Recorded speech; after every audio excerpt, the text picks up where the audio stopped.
Everyone,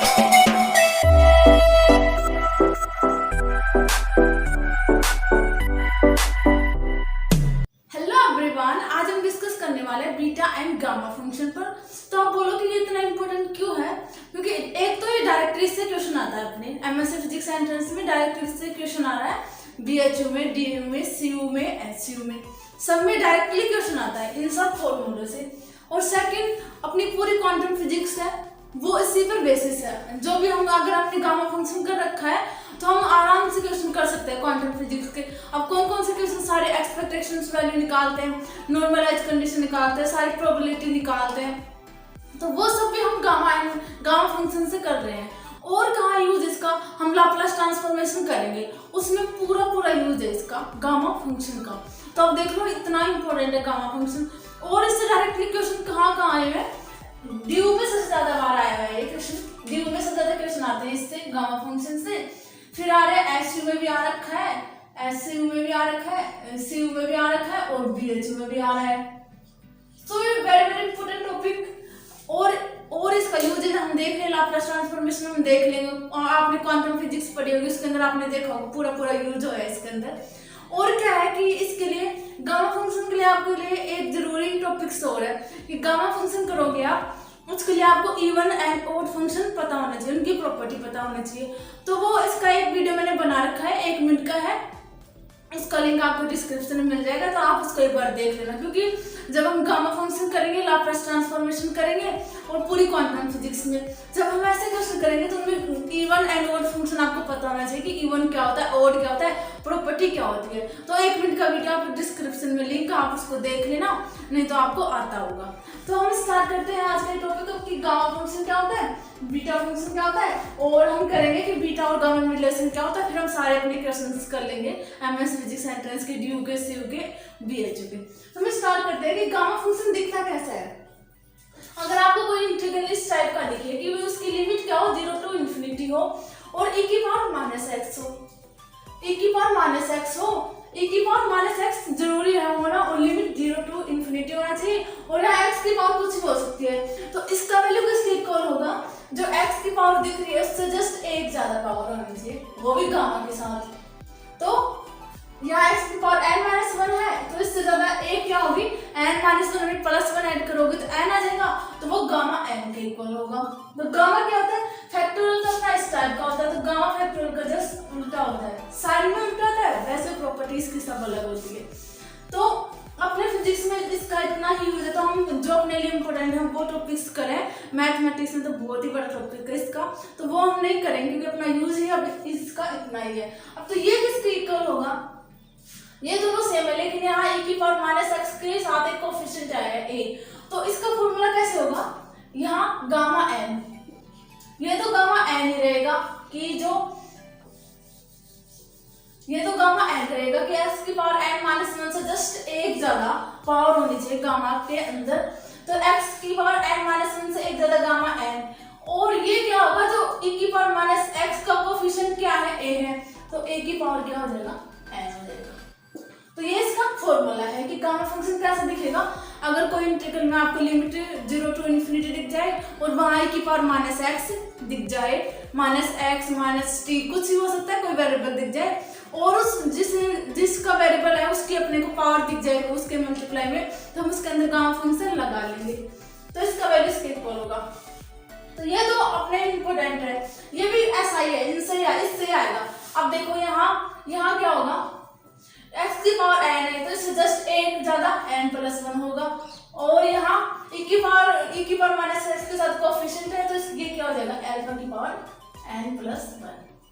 तो इसका formula ये होगा। तो आपको पता चल गया गामा फंक्शन को हम जो ऐसा इंटीग्रल होगा उसको हम कौन से गामा के इक्वल रखेंगे। अब देखिए, अब ये भी क्या है? ये भी गामा फंक्शन है। तो ये सब ना, इसका फॉर्मूला भी इसी से आया है कि x² t वगैरह मान के, लेकिन हम वो नहीं करेंगे, हम सीधा इसका फॉर्मूला लिखते हैं कि ये किसके इक्वल होगा?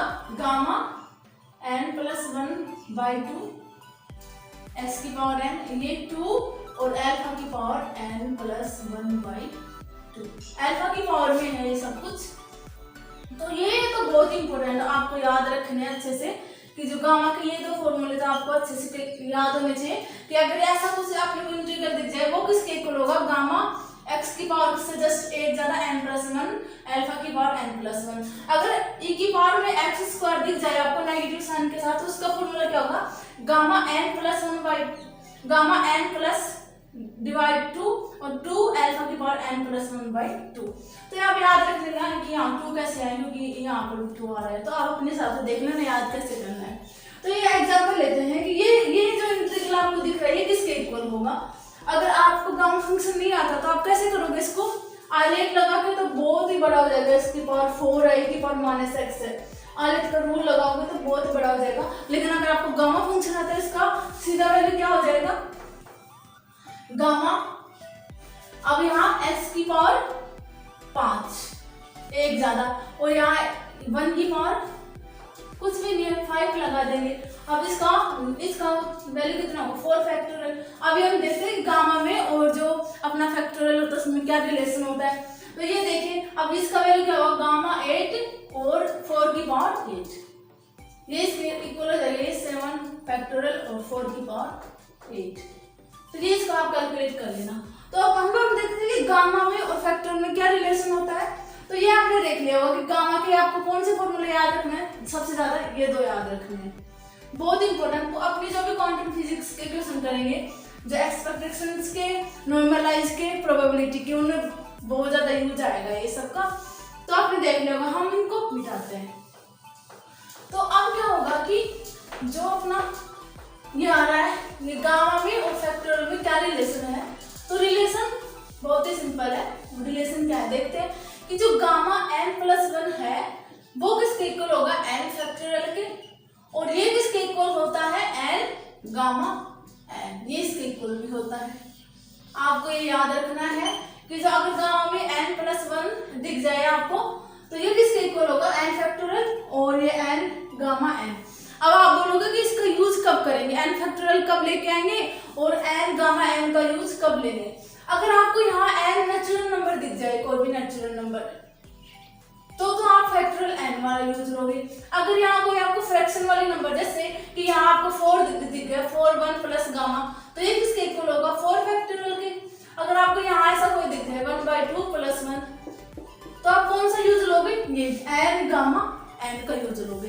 तो इसका वैल्यू क्या आएगा 1/2, 1 + 1 का वैल्यू क्या आएगा 1/2 और गामा 1/2। हाँ, और आपको ये याद रखना है, जो गामा 1/2 होता है उसका वैल्यू क्या होता है अपने पास, √π होता है।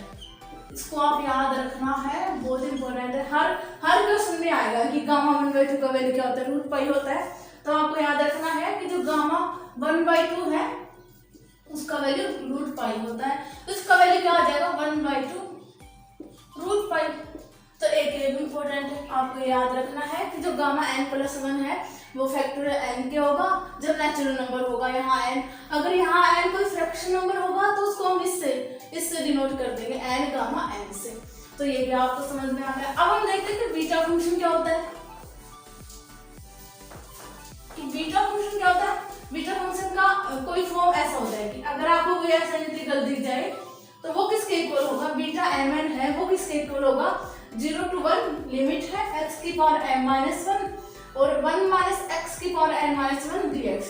ये ज्यादा इंपॉर्टेंट नहीं है, अपना गामा फंक्शन ज्यादा इंपॉर्टेंट था। लेकिन इन दोनों में जो रिलेशन होता है, relation between gamma and beta function, ये वेरी इंपॉर्टेंट है।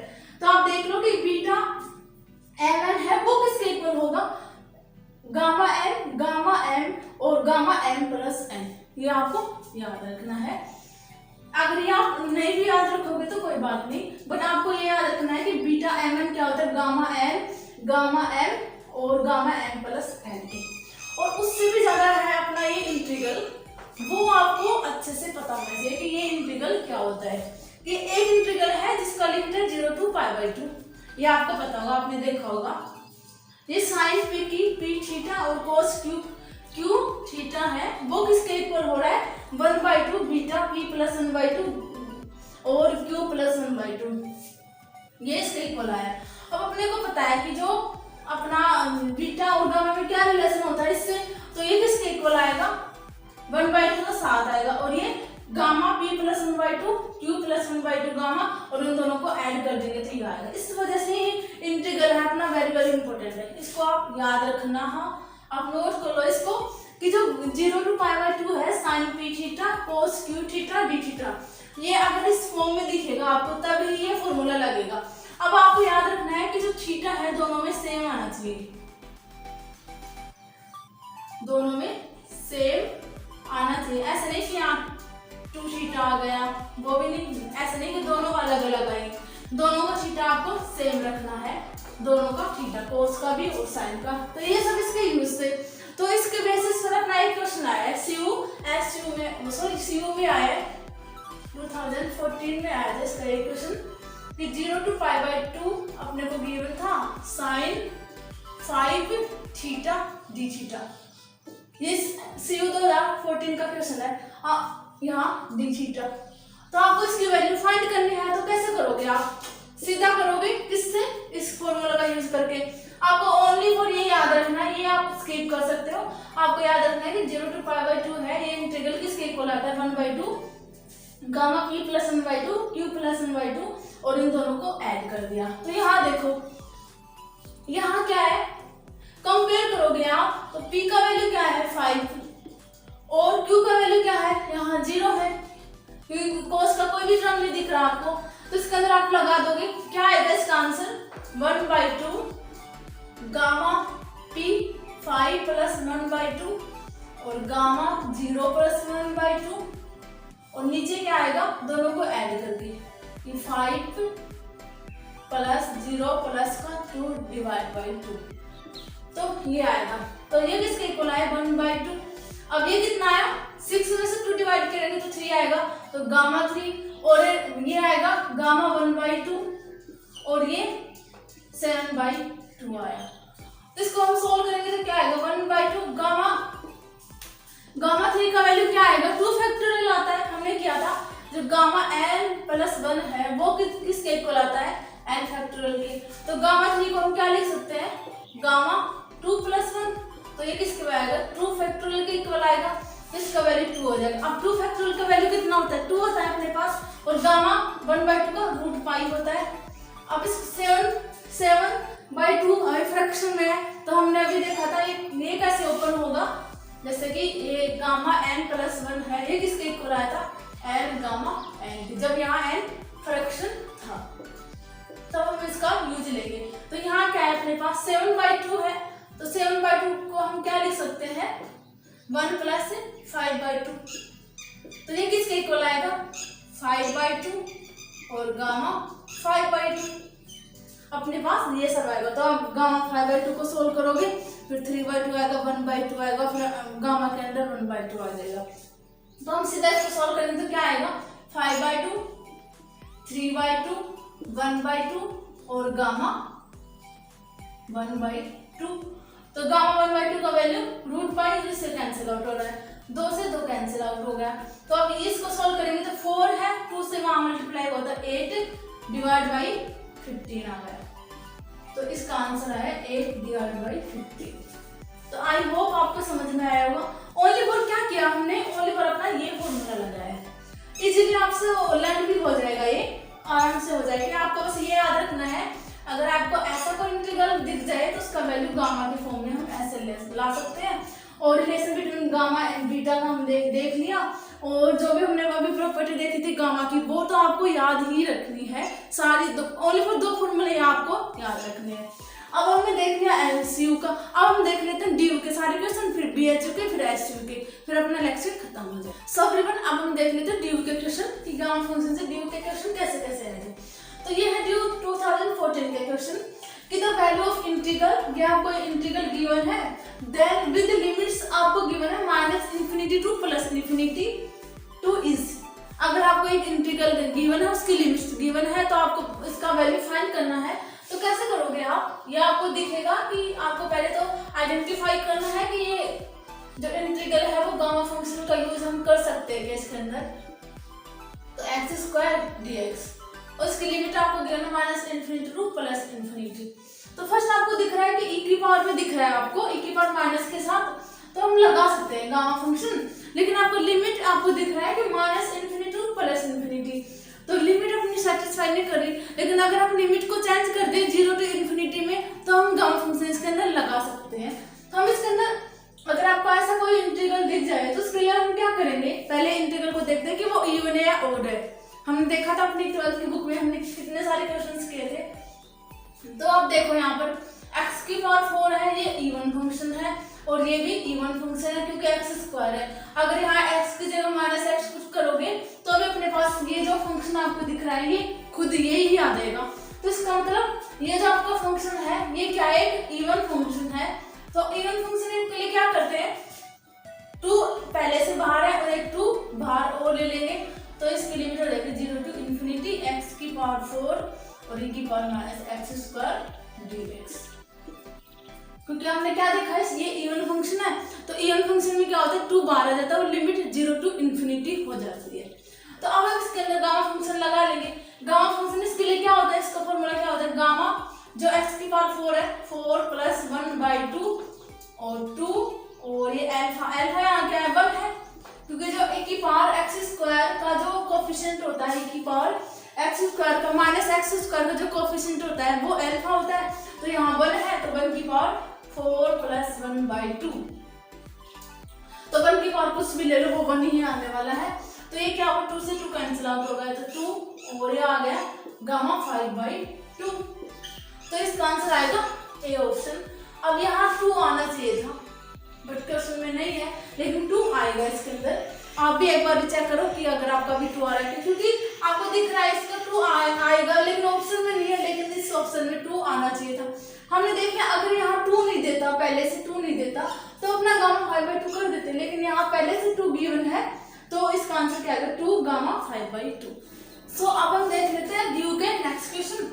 नेक्स्ट क्वेश्चन क्या है कि आपको एक इंटीग्रल गिवन है, हमें इसकी वैल्यू फाइंड करनी है। तो इंटीग्रल को हमने आई ले लिया, हमें इसकी वैल्यू फाइंड करनी है। क्या गिवन है, minus infinity two plus infinity x की पावर 2n और e की power minus x square dx, ये सबको आपको गिवन है। तो फर्स्ट अगर आपको लिमिट ऐसा कुछ गिवन है तो हम देख लेंगे ये फंक्शन ओड है या इवन है। तो इवन फंक्शन है 2 बाहर आ जाएगा और x की पावर 2n और e की पावर माइनस एक्स स्क्वायर और dx आ गया। अब इसके अंदर गामा फंक्शन लगा देंगे। गामा फंक्शन क्या होगा, 2n प्लस 1/2 और 2 अल्फा की पावर, अल्फा क्या है यहाँ पर 1 है की पावर 2n प्लस 1/2। तो 2 से 2 कैंसिल आउट हो जाएगा, ये क्या हो जाएगा गामा 2 का डिवाइड करेंगे तो n प्लस 1/2, तो गामा n प्लस 1/2 इसका आंसर आएगा। तो इसका आंसर आएगा डी ऑप्शन। तो बहुत ही सिंपल क्वेश्चन आए थे गामा फंक्शन से। अब हम देख लेते हैं अपना नेक्स्ट क्वेश्चन, ये आपको समझ में आ गया, आपको बस इवन और ओड देखना था। अगर ओड आता तो इसका आंसर 0 हो जाता था, लेकिन इवन था ये फंक्शन। तो ये काफी अच्छा क्वेश्चन है, इसके अंदर थोड़ा सा आपको मानना वगैरह पड़ेगा। ड्यू ये कैसे होगा, आई है वो क्या गिवन है 1 इन्फिनिटी और e की पावर माइनस एक्स माइनस 1 का होल क्यूब और x माइनस 1 का होल 5 और dx। तो इसके लिए आप क्या करो, पहले let t equals to x minus 1 का होल क्यूब, तो dt क्या आएगा 3x माइनस 1 का होल स्क्वायर और dx आ गया। अब इसके अंदर पुट करोगे तो क्या होगा, पहले लिमिट को चेंज कर लेते हैं। तो लिमिट क्या आएगा, अगर t का वैल्यू, अगर x का वैल्यू 1 है तो t का वैल्यू अपने पास आएगा 0, अगर x का वैल्यू इन्फिनिटी है तो t का वैल्यू भी इन्फिनिटी आएगा, तो अपनी लिमिट आ जाएगी 0 टू इन्फिनिटी आ जाएगी। तो 0 टू इन्फिनिटी आ गई लिमिट। अब e की पावर माइनस का t और यहाँ क्या है, इसको क्या लिख सकते हैं, अगर इससे इसको हम ये लिख सकते हैं x माइनस 1 का होल क्यूब और x माइनस 1 का होल स्क्वायर और इसको dx। तो इसकी जगह हम क्या करोगे, इसकी जगह तो dt/3 और x माइनस 1 का होल क्यूब की जगह हम क्या रख देंगे, t रख देंगे, तो अपना ये इंटीग्रल बन जाएगा। तो 1/3 0 टू इन्फिनिटी t e की पावर माइनस का t dt। अब हम इसके अंदर क्या लगाएंगे, वो गामा फंक्शन लगाएंगे। तो गामा फंक्शन क्या आएगा, यहाँ जो पावर 1 है इससे जस्ट अगले वाले टर्म्स, तो क्या आएगा 2 गामा 2 और नीचे कुछ भी नहीं आएगा, 1 की पावर आ जाएगा 2 2, तो 1 का स्क्वायर 1, तो इसका वैल्यू क्या है, गामा 2 का वैल्यू क्या होता है 1 फैक्टोरियल होता है, 1 फैक्टोरियल का वैल्यू 1/3। तो इसका आंसर आएगा 1/3। ये माइनस का था साथ, ये 1/3 आएगा। तो ये था, आपको पहले इसको लैट करके टी मान के इसको टी माना था, फिर हम इसको गामा फंक्शन की फॉर्म में ले आए, तो अपना सिंपली आंसर आ गया 1/3। अब हम देख लेते हैं BHU और SU के क्वेश्चन। तो BHU का 2017 में आया था कि ये आपको इंटीग्रल गिवन था, इसका वैल्यू अपने को फाइंड करना था। तो आपको दिख रहा होगा इसके अंदर हम गामा फंक्शन लगा सकते हैं। तो आई का वैल्यू क्या आएगा गामा फंक्शन का यूज करके 0 + 1/2, क्योंकि यहाँ जो u का एक भी टर्म नहीं है, यहाँ u की पावर 0 है, और यहाँ 2 और 1 की पावर 0 + 1/2। तो इसका वैल्यू गामा 1/2 और 2, तो ये आ जाएगा √π/2। ओ सॉरी, यहाँ अल्फा है, यहाँ अल्फा गिवन है, यहाँ अल्फा गिवन है, जो e की पावर -u स्क्वायर का कोफिशिएंट आपको क्या गिवन है, अल्फा गिवन है। तो यहाँ अल्फा आएगा और यहाँ अल्फा की पावर 1/2 आएगा, तो यहाँ √अल्फा आएगा। तो ये किसके इक्वल होगा 1/2 π/अल्फा।